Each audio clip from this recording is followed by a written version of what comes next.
Cette vidéo comporte tous les commentaires d'études sur les versets disponibles dans la Bible d'études Esprit et Vie, dans Actes des Apôtres chapitre 9. Versets 3 à 19. La conversion de Paul. Les versets 3 à 9 racontent la conversion de Paul aux abords de Damas, voir chapitre 22 versets 3 à 16, 26 versets 9 à 18. Le fait que sa conversion ait eu lieu à cet endroit-là et non dans la maison de Judas, verset 11, apparaît clairement au vu des éléments suivants. Premièrement, Paul obéit aux instructions de Christ, verset 6, chapitre 22 verset 10, 26 versets 15 à 19, il s'engage à être un ministre et un témoin de l'Évangile, chapitre 26 verset 16, et un missionnaire parmi les gentils, chapitre 26 versets 17 à 19, il se consacre à la prière, verset 11. Deuxièmement, Paul est appelé « Saul, mon frère », par Anania, verset 17. Anania admet que Paul est un croyant qui est passé par la nouvelle naissance, voir Jean 3 versets 3 à 6, qui est engagé envers Christ et sa mission, et à qui il ne manque plus que d'être baptisé, de recouvrer la vue et d'être rempli du Saint-Esprit, versets 17 à 18, voir chapitre 9 verset 17, note. Verset 12. Car il prie.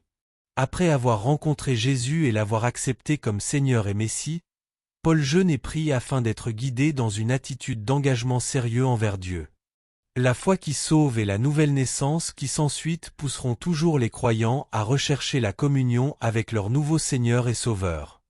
Verset 13. T'es saint. Les croyants du Nouveau Testament sont appelés saints, voir chapitre 26 verset 10, Romains 1 verset 7, 1 Corinthiens 1 verset 2, Apocalypse 13 verset 7, 19 verset 8. Premièrement, l'idée fondamentale contenue dans le mot « saint », en grec agio, est celle de la séparation d'avec le péché pour s'approcher de Dieu. En d'autres termes, les « saints » sont ceux qui ont été « séparés pour Dieu » ou les « saints de Dieu ». Cet attribut sous-entend le fait d'être conduit et sanctifié par le Saint-Esprit, Romains 8 verset 14, 1 Corinthiens 6 verset 11, 2 Thessaloniciens 2 verset 13, 1 Pierre 1 verset 2, et de se détourner du monde pour suivre Jésus, chapitre 17 versets 15 à 17, voir l'article sur la sanctification. Cependant, le terme « saint » ne signifie pas que le croyant est déjà parfait ou qu'il ne peut commettre de péché, voir 1 Jean 2 verset 1. Deuxièmement, le fait d'appeler les croyants des « pécheurs sauvés » ne fait pas partie du vocabulaire du Nouveau Testament. Le mot « saint » qui est employé couramment dans le Nouveau Testament pour désigner tous les croyants met l'accent sur à l'attente biblique selon laquelle tous les croyants doivent se conformer à la voie divine de la justice, Éphésiens 5 verset 3, et b. la nécessité que la sainteté devienne une réalité intérieure pour tous ceux qui appartiennent à Christ, 1 Corinthiens 1 verset 30. Verset 16. Souffrir pour mon nom. La conversion et le salut de Paul ont non seulement abouti à une mission de prêcher l'Évangile mais également à un appel à souffrir pour Christ. Dès le départ, Paul s'entend dire qu'il devra endurer beaucoup de souffrances pour la cause de Christ. Dans le royaume de Dieu, souffrir pour son nom est non seulement un signe suprême de la faveur de Dieu, chapitre 14 verset 22, Matthieu 5 verset 11 à 12, Romains 8 verset 17, 2 Timothée 2 verset 12, mais aussi un moyen incontournable si l'on veut avoir un ministère fructueux, Jean 12 verset 24, 2 Corinthiens 1 verset 3 à 6, il s'ensuit une abondante récompense dans le ciel, Matthieu 5 verset 12, 2 Timothée 2 verset 12. Les croyants doivent mourir à eux-mêmes pour que la vie de Dieu puisse s'écouler hors d'eux vers les autres, Romains 8 verset 17 à 18 et verset 36 à 37, 2 Corinthiens 4 verset 10 à 12. Pour d'autres passages concernant les souffrances de Paul, voir chapitre 20 verset 23, 2 Corinthiens 4 verset 8 à 18, 6 verset 3 à 10, 11 verset 23 à 27, Galates 6 verset 17, 2 Timothée 1 verset 11 à 12, voir également 2 Corinthiens 1 verset 4, note, 11 verset 23, note. Verset 17. Saul, mon frère. Voir la note sur les versets 3 à 19. Verset 17. Que tu sois rempli du Saint-Esprit. 3 jours après sa conversion, Paul est rempli du Saint-Esprit. Son expérience est parallèle à celle faite par les disciples à la Pentecôte, voir l'article sur le baptême dans le Saint-Esprit. Il expérimente d'abord la nouvelle naissance et est sauvé, voir les versets 3 à 19, note, ensuite il est rempli du Saint-Esprit. Même si Luc ne précise pas si Paul a parlé en langue quand il a reçu le don du Saint-Esprit, il est raisonnable de supposer que tel a été le cas.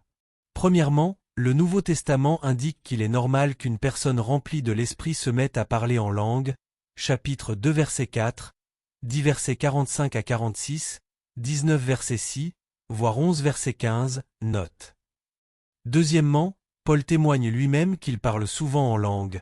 Je rends grâce à Dieu de ce que je parle en langue plus que vous tous. 1 Corinthiens 14 verset 18. Verset 18. Il fut baptisé.